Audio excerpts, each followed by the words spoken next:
Yo,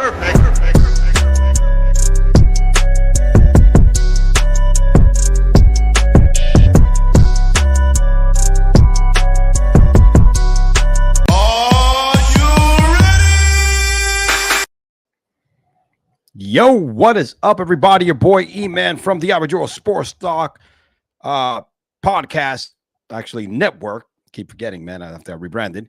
Coming at you with another edition of the Unscripted Sportscast. Solo this week. We actually had a little bit of scheduling. I couldn't do it yesterday, so quicker to set up on Tuesdays. But he'll be back next Monday, man. We got a couple of more shows before the year is over, bringing you some more NFL heat. Your boy Cricket will be back next week with the fire. However, coming at you on a Tuesday instead of a Monday because, there was a lot of things going on this week as we get close to Christmas time, man. Shit gets real around in the average Joe household, man. Like I said, family things, family matters, family is number one. So there's a lot of things going on. With that being said, man, we had an interesting NFL Week 14. One thing I want to do today is going to be I am going to be going probably going to end the show with my fantasy league recap of week 14, which is the playoffs. So there's going to be two shows in one. As you guys know, I usually do my fantasy league recap on a separate day, but unfortunately I got to cram everything into one today. But we're going to talk football. We got to talk a little baseball because, your boy's a Yankee fan. If you don't see that big ball in the back right there, what right there, you see a ball big back right there. See that? I get confused with this camera, man. Yeah, man, your boy's a big Yankees fan. And as you all know, this week, Juan Soto signs a massive contract, all right, with the New York Mets. Goes across the street to the Mets. Can you believe that? It's as bad as Saquon Barkley going to the Eagles. However, it's a little different because the Yankees offer him pretty much $5 million less or 1 year less in the term. And it doesn't matter. He decided to just go wherever he wanted to go. He went right across the street. Obviously, he did not want to move. He did not want to move, boys and girls. He did not want to move. So, it is what it is. $765 million freaking dollars, guys. All right, let's put this into perspective. Let's put this into freaking perspective. Let me bust this up here, man. Look at this graphic. Juan Soto gets 15 years, 15-year deal with the Mets for $765. Went over technically for $5 million more. Tom Brady, LeBron James, combined career salary earnings, not endorsements or anything else, $761 million. Let this sink in. All right. We are at the point, guys. We are at the point here. It's ridiculous. Every time I look at it, I'm still speechless. I got to get the right camera angle. Here you go. We are at the point of this generational, especially in baseball, where you're over $750 million, right, under $1 billion right now. There's only $235 million more for a player to get $1 billion contract. We're almost there. And live it to baseball, major leagues to do this. Look, I'm not going to bash Juan Soto like most Yankees fan, like, a bunch of people went ham and burning his jerseys, whatever, bro. It's a free country. It's capitalism. You're free to sell your talents to the highest bidder. That's just the way it is. But honestly, dude, this is the same guy that turned down $500 million for about 10 years, not too long ago, or 12 years. I forget what it was, from the Washington Nationals. He betted on himself and he was going to make more money. Ridiculous. Scott Boras is forecasted to make about $38 million in commission for his services. America's a great country, bro. Capitalism rules, man. I love capitalism, dude. You know what I'm saying? I love capitalism. Not going to spend too much time on the one host Soto rant here, but I'm going to be honestly perfectly clear with you. I am actually glad we didn't pay that much money. And you know what? Mets, good luck to you. Because this is cap hell. We've been in cap hell with Giancarlo Stanton for about $300 million less than this, or $400 million less than this. This is going to tie up a lot of money. And this is not a deferred salary, guys, like Shohei Ohtani. This is all up front, man. You got to pay this bad boy every year. They ain't going to have enough to put all the pieces around him. And I'm glad. I'm glad. I like Juan Soto. I would love him to stay a Yankee, but not for 600, not for 765 million, not even for 760, what the Yankees offered him at the end. There's no such thing. There's way too much money for any freaking athlete, man. He's good, but he's not. This is ridiculous. Ridiculous. Hope the Yankees use the savings and invest them wisely and fill the gaps that we need. A second baseman, upgrade at first, get yourself somebody at third, beef up the starting pitching rotation, stuff that we need. We have a lot of holes, and we have a lot of fucking money that we're going to spend on this asshole in order to fill them. So this is where the ball is on your court, Cashman. Big Fish went away. It doesn't matter. You still got Pop. You still got Aaron. You still got Judge, bro. All right, rise up. He's still the best player in the American League and one of the best players in baseball. Two-time MVP. All right, home run breaker in the American League. Leader in the single-season home run record. All right, single home run leader in the regular season for the American League. It's Aaron freaking Judge. Let's get the pieces around him and let's get busy. Let's forget last year's World Series debacle and move forward. But there's no way in hell that Juan Soto is worth $765 million. Any player, for that matter, is worth that much freaking money. That is just plain freaking ridiculous. But you know what, dude? I'm not going to rant. I'm not going to burn a jersey. Yo, Juan, appreciate the services. Yo, have fun with the Mets. Have fun at Citi Field. Have fun in Flushing, brother. You know what? You have fun, bro. Go to the, there's a nice Dominican spot where they sell some fried chicharrón on 108th and Roosevelt Avenue, bro. You gotta love that shit. All right, guys, let's move on to some football, baby. Let's get pop-a-lacking here with some football. Week 14 came and gone, man. I really want to give you my quick takes. I'm gonna breeze through this because I want to do also my fantasy league Week 14, recap because we hit the playoffs, and of course, we will hit the playoffs. With that being said, let me go ahead and share the screen. Let's start with the Rams, man. The Rams had themselves what a game with the Rams and the whatchamacallit, and the Bills, dude. Huh? What a game. Unfreaking real, man. That was beautiful. Let me go ahead and put this up here. 42-44. I mean, Matthew Stafford and Josh Allen were going at it, dude. Like two freaking G's. Josh Allen had the game of the week, even better than Sam Darnold. Threw for 332, no interceptions, 3 passing touchdowns, rushed for 82 yards, 3 tutties. All right, rushed for 3 touchdowns and had 82 rushing yards. The man was a man possessed. Hit Shakir with a big one. The shoeless wonder and Mac Hollins had a touchdown. Ty Johnson had a touchdown. This guy was just acting different, man. What a game. What a game, bro. I mean, he is by far, has to be, to me, the leading candidate for MVP this year. He has to be the leading candidate. I know Lamar's having a great year, but he deserves his MVP. Matthew Stafford wasn't too far behind. 320. All right, passing yards, 23 for 30. Great game, 2 touchdowns. Kyron had a massive game, 87 yards, 2 touchdowns. Puka had an unbelievable game. Rushed for a touchdown, had 5 carries, 12 receptions, 160 yards, and caught a touchdown. Cooper Kupp had himself a tutty. We tell you, the Rams, like I've been saying, healthy, 7-6.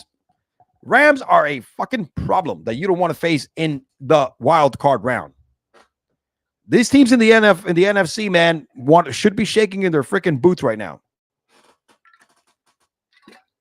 because you don't want to face the Rams in the wild card round healthy.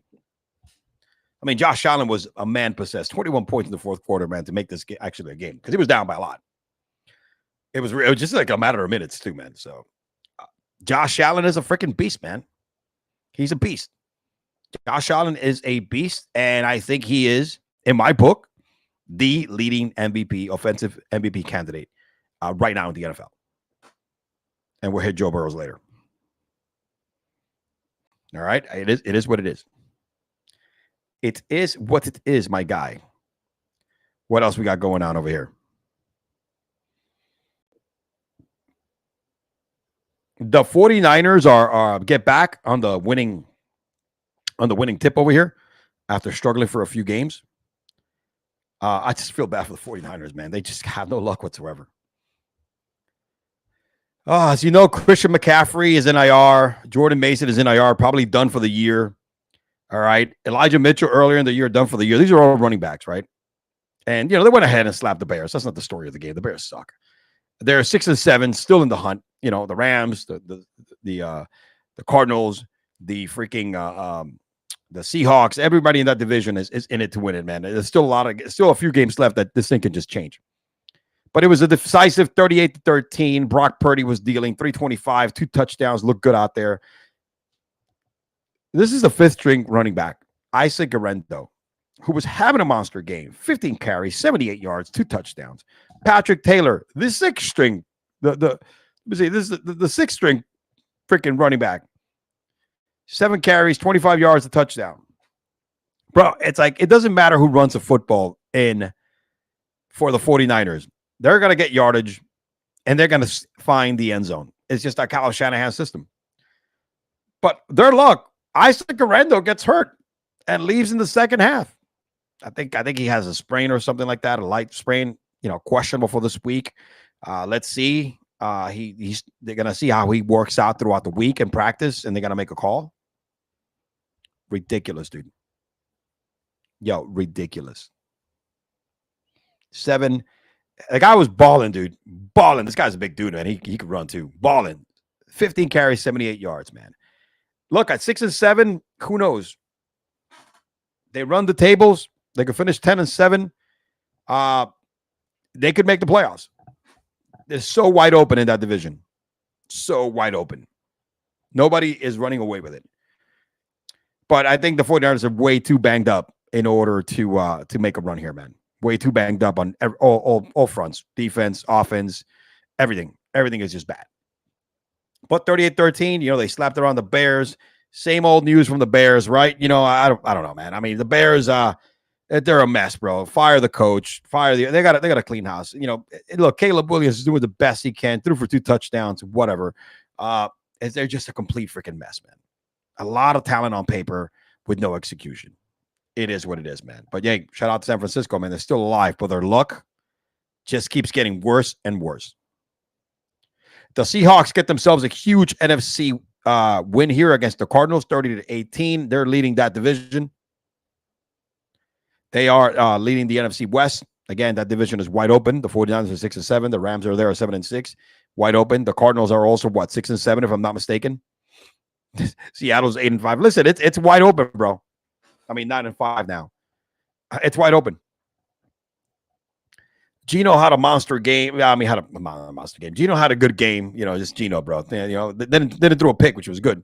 But Zach Charbonnet, man, and replacing Kenneth Walker was hurt again. This guy, Zach Charbonnet, man, he's gonna be well sought after, man, in free agency. 22 carries, 134 yards, had a huge 50-yard run, touchdown, 2 touchdowns. This guy's an animal. Jackson Smith-Schnigma, I can't pronounce his name. Jackson Smith-Schnigma, Jigba, yeah. Well, JSN. 5 receptions, 82 yards and a tutty. He has become the alpha, all right? 5 targets. He got less targets than DK, but caught all his 5 targets. This kid is special. And I think he also had a run. Yeah, he ran it for 4 yards. He is special. Jackson, JSN, had a touchdown again. He's been their best wide receiver, all right, and the most durable also this year's season. So shout out to the Seahawks, man. They are leading the NFC West. And again, the 49ers are 7-7. That kind of stuff. Everybody's still there. It's still division is still wide open. There's still 4 games left, and there's not a big lead for anybody. All right. The Eagles have officially clinched their playoff spot in the NFL playoffs, even though it was ugly because he was against the garbage dumpster fire of the Panthers, who again held their own. I don't know if the Panthers and Bryce Young were playing that well, or were the Eagles doing what they did last year and they played to the competition. I can't find this damn game. Here we go. 22-16. Look, Jalen Hurst had himself a touchdown, ran for a touchdown, threw for 1. All right. The Eagles right now are 11-2. They look, Bryce Young threw for an interception, had another touchdown, had 7 yards. So Bryce Young is doing what he's doing, man. He's getting another. He's got to start next year. If it's not for the Panthers, it's going to be for another NFL team that can provide. Excuse me, my allergies are killing me. That can provide the skill set and coverage for him. You know what I mean? So, Carolina Panthers in the building. Let's see. That's pretty much Chuba Hubbard. Over 1,000 yards for the first time in his career, 26 carries, 92 yards. This guy's, again, unreal. Got a nice little extension a couple of weeks ago. Adam Thielen, still doing it, man. 11 targets, bro. Look at this. 9 receptions, 102 yards. That's it. That's what you had on offense there. For the Eagles, like I mentioned, man, I mean, Jalen, 108 passing yards. They're not going to win in the playoffs like this. You know what I mean? I know he rushed for 59 and went ahead and had another tush-push touchdown. Threw for 2, but he needs to air this baby out, man. So, look, the turmoil is, they're saying there's turmoil between him and A.J. Brown, right? Him and A.J. Brown's are boys, supposedly, but however, they haven't seen eye to eye this season, and there seems to be some difference, as the rumors, right? Some difference in the locker room, right? So, look, I think that this may be the reason why Jalen is not airing the hell out of the ball. Why A.J. Brown is killing his fantasy owners by not producing. So this locker room of the Eagles have been toxic since last season. And again, they're 10-3, 11-2. I'm sorry. This is the way they were last year. Let's see what happens. So, hey, but look, again, talented team. Even with A.J. Brown, Devontae Smith, they're still nasty, right? But not a lot over the air. So it's something they got to work on. As we know, Saquon Barkley, 124 yards, breaks the Eagles single season rushing record. I think it was held by LaShawn McCoy, Shady, this past week. Still in the hunt for the most rushing yards in a season. Still target for 2,000 yards. Saquon, man. Shout out to Saquon, bro. Look at the 6. He averaged over 6 yards to carry. Unreal. Jalen had 59 on the ground, bro. You know, on a touchdown. He's doing it with his feet. As long as they're winning, man, you got to keep doing what you're doing, man. Everything else is noise. Fix it in the locker room and get back to winning. The Dolphins, man, walk it off. All right. Jonnu Smith in overtime, bro. Tua Tagovailoa and Jonnu Smith walk it off against the Jets in overtime, baby. They get the ball in overtime and they walked it off, man. I mean, the Jets at one point were actually leading this game. And they were kind of like, they had a nice little lead, bro. It was like 13. I think it was like they were up like 7 by a touchdown. Aaron Rodgers, for the first time this season, I think I threw for over 300 yards. And the first time he's thrown over 300 yards for like, I don't know, man. It's been like 2 years or 3.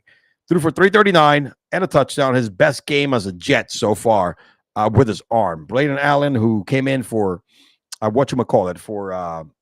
Breece Hall, was hurt. Did not do well. He actually got outsnapped by Isaiah Davis because he also can catch a football. You know what I'm saying? So that's not good because I had Braden Allen as my backup. Garrett Wilson, 114 yards. Devontae, 109 yards with a tutty. Again, it wasn't enough because, you know, the Dolphins are on fire since Tua is back. Tua threw for 331 and 2 touchdowns. You know what I'm saying? And Tyreek Hill had 115 yards. I think the first time he breaks 100 yards this season. He had a touchdown as well. Jonnu, who's been the man the last like 5 games, bro. He's been one of the best tight ends out there. Was having a bad game until he hit like overtime. Overtime, this man just went off and caught the winning touchdown from Tua. That was pretty cool. That was pretty cool, man. They got the ball. They won the toss. Decided to receive, and that was the end of the game. They walked off the win. It was a walk-off win in overtime, baby, by Tua Tagovailoa to Jonnu Smith. It is what it is, man. And I'm not going to spend too much time on this next game, man, but I have never rooted so much and so hard for a Giants loss like this week against the Panthers. I'm not even going to go.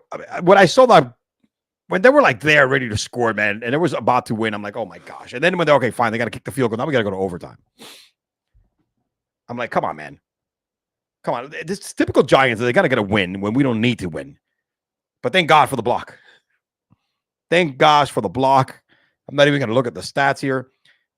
Especially, this loss is so big because there's only 2 teams in the NFL with 2 wins. All right, that's us. That's the Giants. I don't know who the other one is. Crap, I can't think right now. The Giants and the I think the Raiders, because the Jacksonville Jaguars won a game, so they have 3 wins now, along with the Panthers. So we're up there, man, to get one of the top 2 picks. We need to keep playing shitty football and losing games. There's no reason why we should be competing. I would sit Malik Neighbors out for the rest of the season. All right. And everybody else. I would, wide receiver 1, Wendell Robinson, all day, every day, baby. Let's go. Dink and dunk their way to like no scores. But when they were like in the red zone and I thought they were going to score and take the lead, I'm like, holy shit, dude, no. I was rooting with the Saints to make sure these Giants, man, did not score. And then, all right, now we got to go to overtime. Well, at least we got to go to overtime. Maybe we're going to win. And then when the field goal gets blocked, your boy was like, let's go. Let's freaking go, man. That was pretty good. That was very, very nice. There we go. We got a lot of different. It's like the actual game summary. So, again, no need to go into any stats here because this game was horrible. This game was so bad that you probably had more fun watching paint dry. But shout out to the Giants for losing. Keep it going. All right.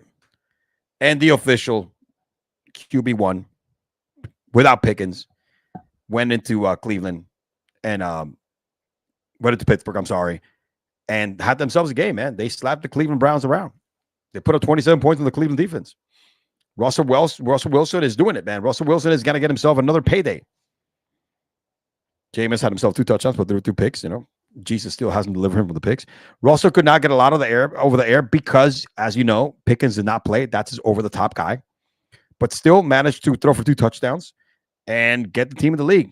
Pat Freiermuth had one of those touchdowns, and that inside-out game with Pat Freiermuth now, with hopefully with Pickens coming back healthy, it's going to be something that they just discover, and it's going to be really, really important and vital in the playoffs. The Steelers are looking good, man. Defense is looking good. Russell Wilson is looking good. You got Najee Harris looking good. You got Jalen Warren coming in and now healthy, looking good. This team is going to be a problem in the playoffs, man, because it's not like last year's team where you knew the defense was going to do it all. They got stuff, man.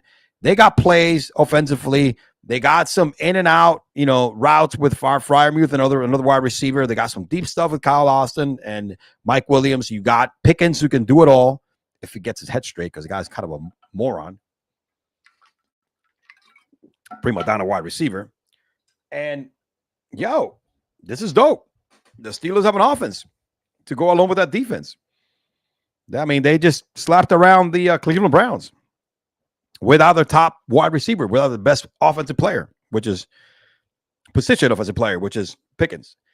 Again, these fucking Steelers, man. Shout out to Jim. You know what I'm saying? Big Steelers fan. My other half of Cigars and Sports. They're going to be a problem in the playoffs. You don't want to face this team in the playoffs, man. They got to win this division. I think they're going to win this division over the Ravens. All right? I think they're going to win this division over the Ravens. So, talking about a Raven nevermore, same colors, different team. Sam Darnold, bro. Sam Darnold is about to get fucking paid, bro. Next year, Sam Darnold is going to pull that Baker contract or Geno Smith contract for sure. For Shizzle, dog. You know what I'm saying? For Shizzle my nizzle. He is going to get paid, my man. I mean, my man, the guy threw for 5 freaking touchdowns. And let me tell you something, dude. Don't tell me that this was not personal for Kevin O'Connell. Kirk Cousins coming back, right? Coming back into the fold. Coming back to the Vikings, right? We got Kirk Cousins back in the building. The guy that rejected their money. They offered him some money, and he was like, nah, I'm going to go and get paid more somewhere else. Because that's what I do. I'm Kirk Cousins, bro. Kirk Chains. That's what I do, man. I need my cash to get some more chains because I'm Kirk Chain, baby. However, started good. The Atlanta Falcons scored first. Yeah, that's it. Kirk, 344, no touchdowns, 2 picks. This guy has thrown, like 0 touchdowns and a bunch of, like 8 interceptions in the last 4 games. He's been horrible. Horrible. Offense was all the running game. Bijan, touchdown. Tyler Algier with 63. Rushing wise, man, they rushed over like 160, almost 170 yards and 2 touchdowns. That's it. Drake London, man, since Kirk's been struggling, Drake London's been struggling. Had himself 10 targets, 70 yards, 5 receptions. Ray McLeod had 8 receptions, 98 yards. Darrell Mooney, who caught some long stuff, 142. They're just not finding the end zone. Something's got to give here. I think something's got to give here. They got to put Kirk O'Chain here, Captain Kirk, into a better situation, I guess, right? But the story of the game was Sam Darnold. I mean, Sam Darnold, the friendly ghost here, 347 yards, 5 touchdowns. My man was balling. Aaron Jones rushed for a touchdown. Jordan Addison, 133, caught 3 touchdowns. Justin Jefferson, 132. There was a couple of touchdowns, bro. There was so much breakdown from the Falcons defense and secondary that Addison and Justin Jefferson were wide open. They walked into the end zone. That was a problem. This team right now, offensively, are looking like a juggernaut. Jordan Addison, since returning from his injury, has been one of the best wide receivers in the NFL. Along with Justin Jefferson, when you have 2 guys catching over 130, producing 130 receiving yards, catching this amount of yards, and each guy have multiple touchdowns, this is going to be a team that is going to be hard to beat if they keep performing like this. All right, dude, there was 264 yards combined, 65, that was caught between Jefferson and Jordan Addison. Jordan Addison had the majority of the targets with 12. Jefferson caught all of his targets, 7 out of 7. But again, look, it's Sam Darnold is about to get paid. Sammy Darnold is going to get paid, and he's going to make a lot of money. Maybe not like not like Joe Burrow money or anything like that. You know what I'm saying? Let's not get crazy, but man, he's got to get paid, bro. The redemption of Sam Darnold is for real. And again, don't tell me that Kevin O'Connell did not have fun with this one. You knew that Kirk Cousins was coming home. He was going to try to embarrass the shit out of him and annihilate him. All right. I know after the press conference, he smiled and said, "Oh, is this personal?" No. And then he smiled. Bro, this guy, it was all personal. O'Connell said, "This is personal, and I'm taking your ass out. I'm going to make sure that look what I'm doing with a freaking third-rate quarterback who hasn't made it, who's been bounced around all over the place. He's going to go ahead and he's going to have one of the best games of his career. All right. Unlike you could probably never have with us. He probably had a better game than Kirk Cousins ever had in the Vikings, throwing 5 touchdowns. Kevin O'Connell is a quarterback whisperer, boys and girls. He is the quarterback whisperer. Let's see what he could do with Daniel Jones. Sick. 347 5 tutties by Sam Darnold and Justin Jefferson both, and Addison both out. With that being said, Justin Jefferson, the only player to surpass 7,000 receiving yards in their first 5 seasons. This man is just a machine. All right, at wide receiver. 7,000 yards in 5 seasons. Bro, that's insane. That is insane. And granted, this guy was hurt most of last year. All right, he missed a bunch of games. So it's not full 5 seasons, more like 4 and change. Shout out to Justin Jefferson, who's truly a freaking animal, all right, at that position. And talking about being an animal, man, the Buccaneers improved to 7-6. I believe the Bucs are riding a nice little 3-game winning streak. And of course, they went and faced the Raiders. Yes, they're the other second win team, all right? Us and the Giants. And it was just a no contest, all right? No contest for this. Right now, the Buccaneers are again in that division, who's a complete shit show. They are in the mix of getting to the playoffs. O'Connell was carted out. Desmond Ridder went in. There's really not much to say about the Raiders. That you have a guy named Sincere McCormick who had 78 rushing yards. That's all I got to say. That was the only thing that's probably worth mentioning. And of course, Brack Bowers. Brack Bowers, who's the man. Had an off game, which I picked him for an anytime touchdown, and that did not work. This kid actually, and on the news here, is Brack Bowers actually broke Sam Laporta's single season reception record. There's still 4 games to go in the season, or 3 games to go in the season. And Brack Bowers already broke the single season receiving record. All right. That was set by Sam Laporta last year. 70-something receptions. That guy is the truth. Going back to the Buccaneers, Baker threw for 2 picks. Baker threw a lot of freaking picks, man, but he threw for 3 touchdowns. Rashad White, huge game. 90 yards on the ground, a touchdown. They're using Sean Tucker like crazy. Evans and Kadon hasn't, even though Cade led the team in receiving, it's the passing game has been very, they ran the football well. Jalen McMillan had 2 touchdowns. Rashad White received, caught another one. He had a huge game. They didn't do much against the Raiders. You don't do much, man. They got a good defense up front. They get gas. I mean, you got Crosby, who they need to be trading. Get some return out of them because this team is a complete dumpster fire. And they got a good, they got a good push up front, but there's so much that defense can do, right? When they're spending so much time on the field because their offense cannot do anything at all. But yeah, man, going back to the Bucs, you're looking at the Bucs improve back in the playoff hunt. And I think Brock Bowers has made himself a case for offensive rookie of the year also with the numbers he's putting up this season. Breaking single season record. I mean, a bunch of receptions. I know he had an off game in this one. Touchdowns. I mean, look, I think Brock is a case to be in the mix, in the conversation of offensive rookie of the year. Oh, man. And talking about offensive nothing, because that's what the Chiefs are, bro. You know what I'm saying? Dude, the Chiefs are it just baffles my mind here with the Chiefs. Let me get back to see. They dink and doink a win here. Let me see if I could find this. They dink and they doink a win. I mean, it's a field goal that barely went in. You know what I'm saying? That barely went in. Hold on a second, guys. You gotta go back to this. Let me see if I can find that. Let me just go ahead and do this real quick.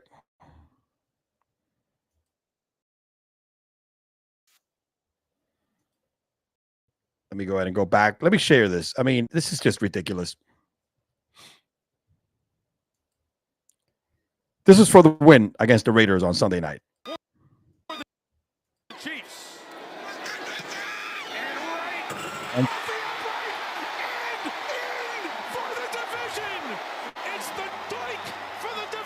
the doink for the division. It was the doink for the division, ladies and gentlemen. It was the doink for the division. What are you going to say, bro? It's the way that this team has won. The Chiefs have won 15 straight one-score games. And they've also won the division for the 9th straight season. Great numbers, right? Great numbers from the division winning standpoint. But winning 15 straight one-score games, I don't know if I want to take that stat and be proud of that, right? Especially this year. I think they won, I don't know how many games so far this year from a one-point standpoint. I mean, I don't know if this is good for the playoffs. I forget. I read a stat somewhere that I guess all these teams have won this many close games during the season have kind of been have been a one and done. They haven't gone deep into the playoffs. Like, they won the division. They're probably going to get a bye, right? Because there's nobody really close by. They're going to get a bye anyway. And most likely, they're going to have to, then they're probably going to lose their first game. Justin Herbert had, an off night, 213, 1 touchdown. Gus Edwards had himself a touchdown, but it hasn't been the same running attack since J.K. Dobbins got hurt. I mean, give a shout out to the Chiefs, man. I mean, to the Chargers. They're another tough team. They're a team that they're going to be messing with for a while. They're going to be tough to mess with. I mean, John Harbaugh, y'all heard what I feel about John Harbaugh. I think he's a hell of a coach. He's had this Chiefs team overachieving right now. Chargers team overachieving. Patrick, 1 touchdown, 210, 24 for 37. Pacheco, it is what it is. It was just one of those games, one of those Chiefs games. I never thought I was going to say this, right? A team that Patrick Mahomes is quarterbacking. They're ugly to watch. They're really ugly to watch. That's it. They're ugly to watch. They're not a good product on the field. They've won games because calls have gone their way when they shouldn't. Last night, it was a dink for the win. I know they lost Rashid Rice earlier, who is their top guy, but they're not a pretty team to watch, man. But they're winning. Again, I don't know if this is a good thing. that they won this many close games. What's going to happen in the playoffs when the defense are stronger and the offenses are better? I don't know. Everybody's they're on the train that the Chiefs are going to be a one and done in the playoffs, and it is what it is. I might not disagree with that. I think I'm agreeing with that. But hey, look, they won 9 straight divisions. All right, 9 straight divisions. That's something cool to achieve. That's tough. That's the New England territory. That's what the Patriots used to do. The Patriots win everything. You know what I mean? They would win everything. They would constantly win other divisions every year. Again, they're the new Andy Reid and Patrick Mahomes are the new age New England Patriots and Tom Brady and Bill Belichick. Just on steroids. Because, man, you know who's on steroids? You know who should be checked for steroids is Joe Burrows.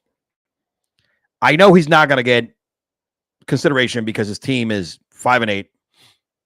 What is the team now? Yeah, they're 5-8, even though they're technically still in playoff hunt, I guess. They just got to win out. But this man is having a historic season. After Josh Allen, he's having the best season from a quarterback position. Last night, he did it again. 369 passing yards, 3 touchdowns. He's first in passing touchdowns, first in passing yards, over like 3,700. First in yards per game, passing yards per game. It's like last night, I think this average went up to like 285. But look at that. 30 touchdowns, 5 interceptions, threw for 3 more yesterday. He has been playing a complete balling. He's a baller, just like Josh Allen. Both guys have been balling. You know who's been balling like crazy too? Jamar Chase. 14 receptions, 177, 2 touchdowns, and had the winning game touchdown. Chase Brown has been the biggest surprise this year, has taken over that backfield when healthy, 65. He caught 65 yards and a touchdown and also rushed for 58. They are, offensively, this team is so good. It's a shame their defense sucks. The special teams suck. This team should not be with a 5-8 record. Like I said, I mentioned this on Friday. Since week 9, look at this. They've been averaging, since week 9, they've been averaging 35 points per game. Jamar Chase has led the NFL in receptions and touchdowns since week 13. And like I mentioned earlier on Friday, Burrow right now is like the only quarterback ever to have, 5 interceptions, 30 touchdowns, and over 3,000 yards, and have an under 500 record. Everybody else has like 6 games, or have been like 6 games over 500. You know what I mean? It's like he is a commander out there, man. The dude should, I know he's not going to get any consideration because his team is not a winning team. But Joe Burrow, offensively, should be in the conversation just because of his stats, even though it's not going to happen. But in my book, in the average Joe sports talk world, this dude deserves to be in the conversation. All right, come at me, boy, if you want to. All right, but shout out to Joey B. They pulled one yesterday, right? The Cowboys suck even more, but it doesn't matter. I just need CeeDee Lamb to keep scoring with the Cowboys because he's in my fantasy league team, and we got to talk fantasy football, baby, a little bit. Now, talking about something else here. Let me go ahead and get out of this right here. Talking about Monday night, man. I don't know how you guys felt about this, but I don't think I was a fan of this, like, Simpsons. I don't think I was a fan of this Simpson multicast, dude. You know what I'm saying? I don't think I was a fan. Let me play one of the clips here. Hold on a second. Let me get out of here. Check it out. Wait.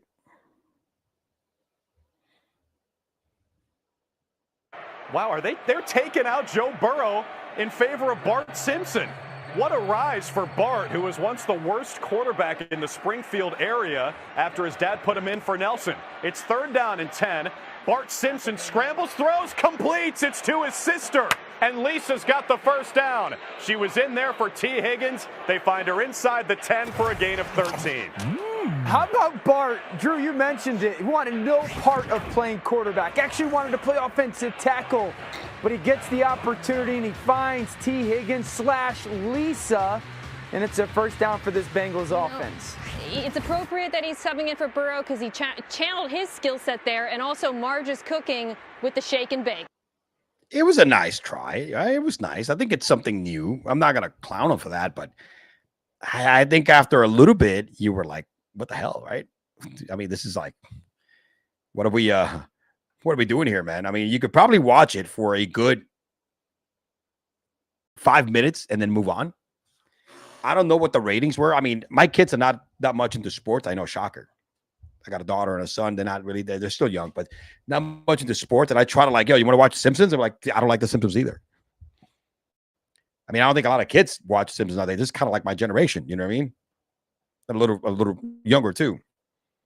But I'm like, you know, it was a good try. I think it was cool. Let me see. They have another clip here.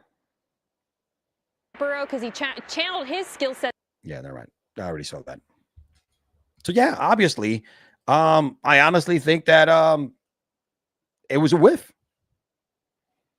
I think this was a whiff in by Disney and NBC. Or Disney and ESPN and ABC, whoever the hell holds all these companies, man.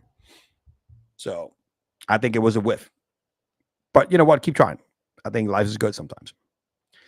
And with that being said, boys and girls, we are into that point of the program. All right, for the unscripted bets of the week. I did not get one from Cricket, but you got to get mine.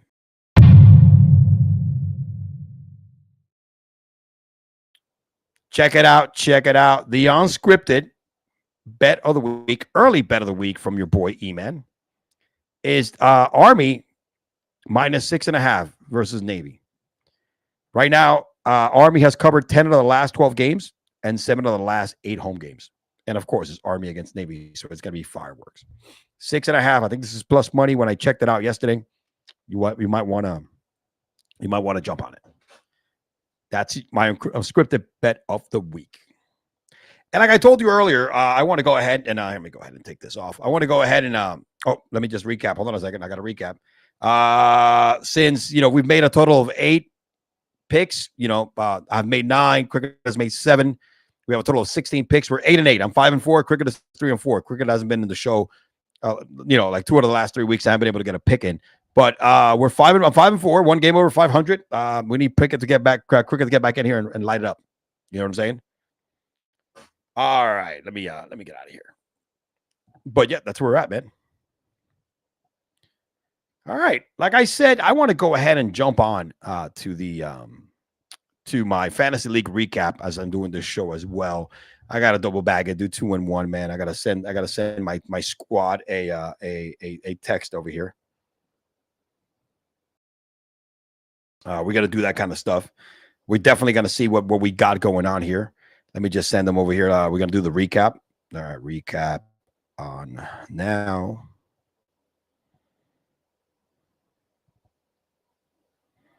Can't make it.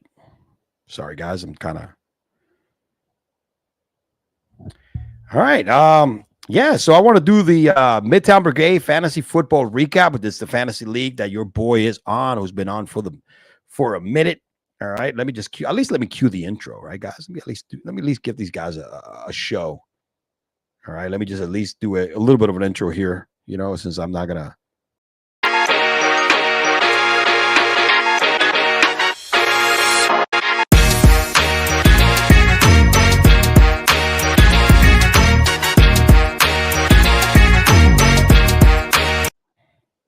All right, let me go ahead and share this tab.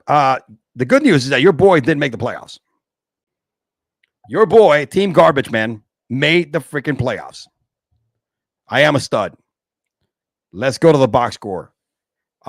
Pretty much it was win or get in because I wasn't going to make it. I wasn't going to be able to tie. I haven't scored as many points as many teams. But I went in there and I was scared for a moment because at one point when Sam Darnold was lighting it up, I was down like 27 points. I'm like, oh, crap. Here we go.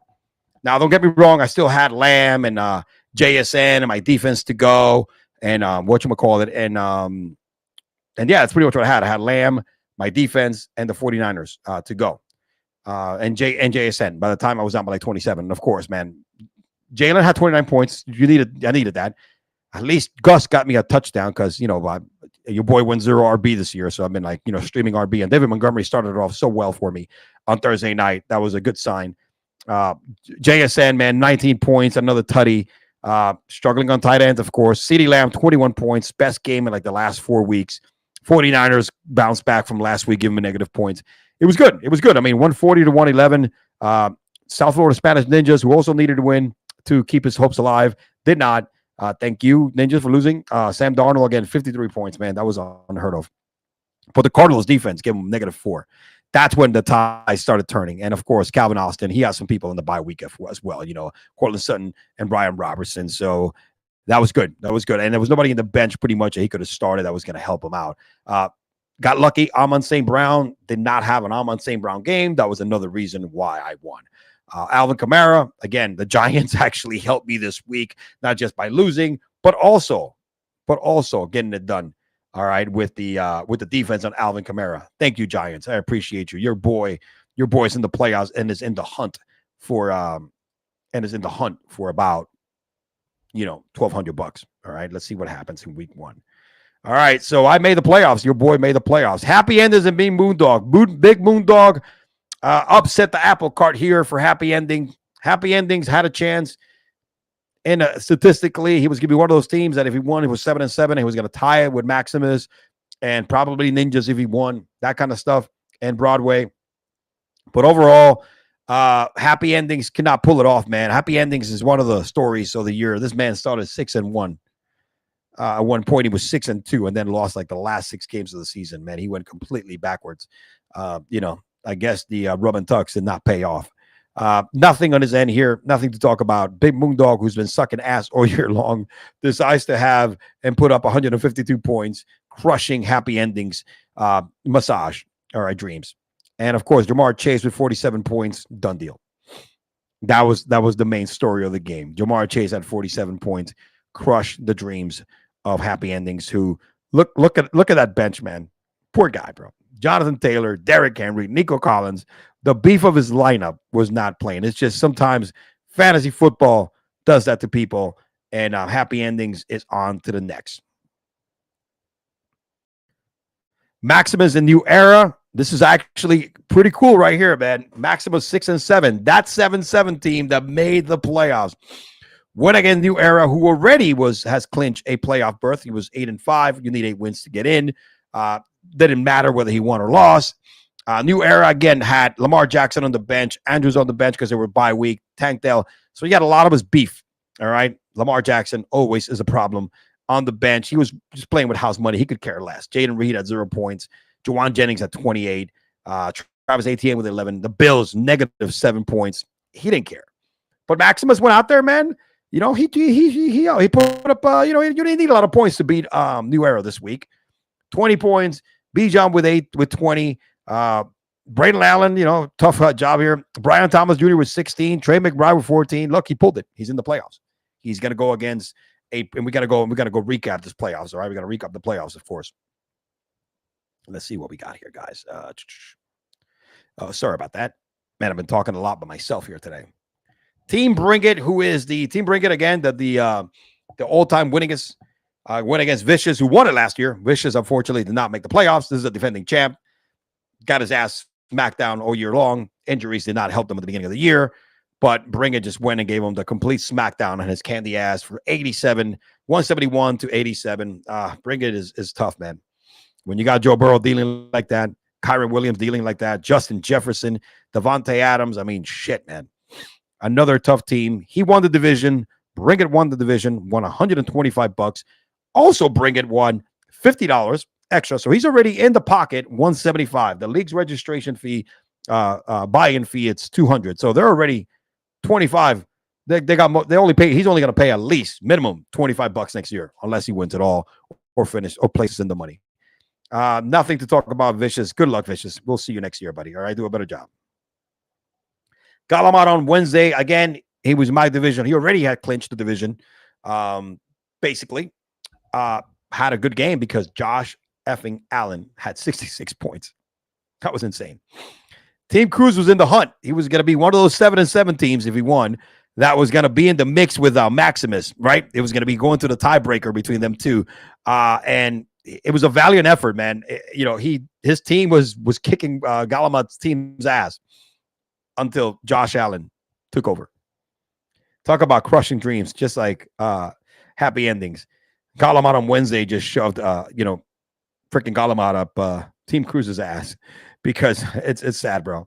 His team showed up 41 by Jordan Addison. You never thought that you're going to have somebody else who was going to outshine a 41-point performance, right? Yeah, guess what? We were wrong. Josh Allen has 63, the start of the week, the man of the week. And, of course, Chase Brown has been a fucking monster. I rejected Chase Brown in one of his trades. I regret that, Frank the Tank. All right? You want to hear that? I know you want to hear it, Frank. I regret not taking your trade.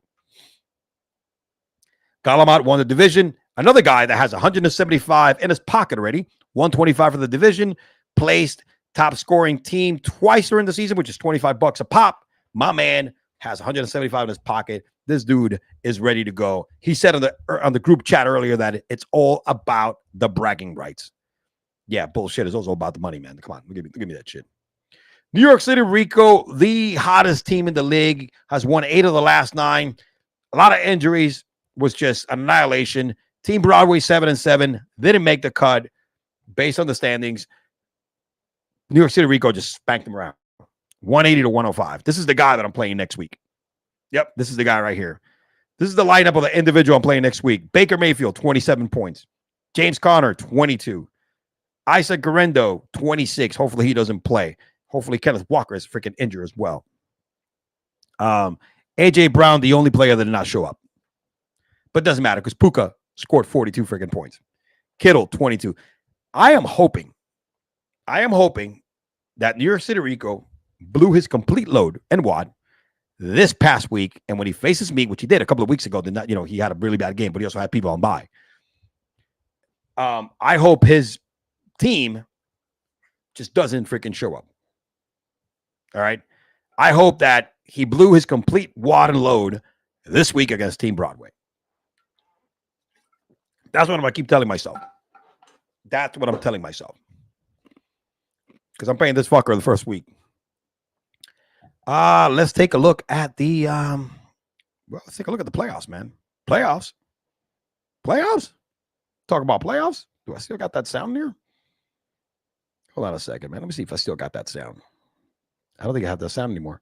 I might have deleted the sound. That's why I don't have it anymore. But anyway, let's take a look at the playoffs. Let's take a look at the playoff matchups, my friend. We are talking about the playoffs. I don't need standings. First of all, you know what? Let's go to standings. I am the 5th ranked team. Let's see. Man, see, the app gives you a better lookout, man. You know what I mean? Let me see if there's a league. Let me see if there's a. Oh, come on. Yeah, my internet is fucking up, dude. Come on. It sucks. All right. Scoreboard. This is what we got. Winners bracket playoff. There's 2 games next week. Garbage Man against New York City Rico. I still haven't made any final moves. There we go. Let's get the what's going on over here? Oh, geez. There we go. So far, Jalen against Baker. Pretty even matchup. Connor against David. David has the edge there. Whoever starts at wide receiver at running back for him there, it's going to be the same thing. It's either going to be Javonte Williams for me or Gus. I need Drake London and Kirk Cousins to get back in sync. JSN to keep having the same run. I don't know. I think I'm going to bench. I don't know if I'm going to start Zach or not. CD to hopefully stay on a tear in order for me to kind of stay alive. But this team is fucking loaded. I hope Puka doesn't show up next week and he gets like food poisoning or something. And so does, and Mike Evans as well. So, but he is projected to beat me by to score 135 points with that lineup, of course. But guess what, man? Your boy always bets on himself. This hasn't been the first time I've lived into the playoffs and won a championship. It's happened before, and it's going to happen again. Shout out to your boy. We have Maximus and New Era. Yeah, this should be an easy win for New Era. I'm not going to lie. I hope Maximus beats him because if I win, it's an easier matchup for me, right? But no, actually, I'll play Galamon on Wednesday. If I win, I could probably slap him around too. But yeah, honestly, this is a toss-up. I think New Era should have the edge on here. I mean, don't get me wrong. Maximus' team is pretty nasty, and every year ESPN puts him up to score like 130 almost every week. Let's see, he has some issues, some injuries. But look, it's gonna be a matter of Maximus picking the right matchups and the right players. And for New Era, make hopefully Lamar Jackson and Saquon Barkley just don't show up, because that's pretty much the anchor of that offense. It's all Lamar and Saquon. That's what makes New Era really, really dangerous. But I think New Era is gonna beat Maximus handily. Sorry, Mike. I'm not trying to hate, dog. I'm not trying to hate. You know what I mean? I'm not trying to hate, brother. All right, boys and girls. And then let me see. Do we have? I just want to see. I cannot get the standings. Where are the power rankings, dude? Playoff bracket, final standing. There you go. This is what I want to show. I share this with the team, with the boys earlier, right? If you look at the way, you know how you get the power rankings right after you draft? Based on this, Team Cruz was supposed to finish first, and he finished 9th. Team Bring It had the best draft when he got graded. Supposed to finish second, finished first. Moved up 1 point. Vicious, supposed to finish third. Broadway finished third. He finished 7th. Vicious finished 11th. Supposed to finish 4th. South Florida finished 10th. Supposed to finish 5. This is where all the upsets happen. Look at New Era. Oh, man. God, geez. Why does this not do it over here? Look at New Era. New Era finished 3rd. Rico finished 4th. Galamad finished 2nd. Maximus finished, let's see, be 2 more. Maximus finished 6th, was going to finish 9th. Happy Endings finished 8th. He still improved based on his drafting. Big Moondog, hey, he dropped the place. But me, your boy had the biggest jump. I was supposed to finish 12th based on the ESPN's ranking right after the draft, and I finished 5th. That says a lot about the resiliency, the waiver wire magic. All right.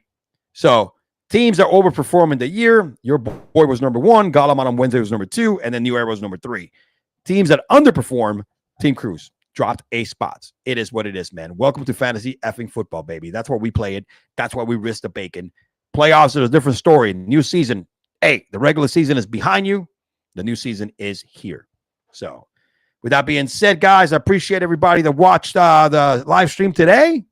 And your boy's about to wrap it up. Like I said, I gave you 2 in 1. I went ahead and gave you my weekly Unscripted Sportscast, where I broke down the top storylines of the Week 14 in the NFL, plus some Juan Soto talk. And then I have to throw in my fantasy football league, the Midtown Brigade recap of the week, and of course the playoff matchup prediction as well. I appreciate everybody who tuned in tonight. Thank you for watching. Your boy E-Man from the Joe Sports Talk Network signing out, y'all. Peace.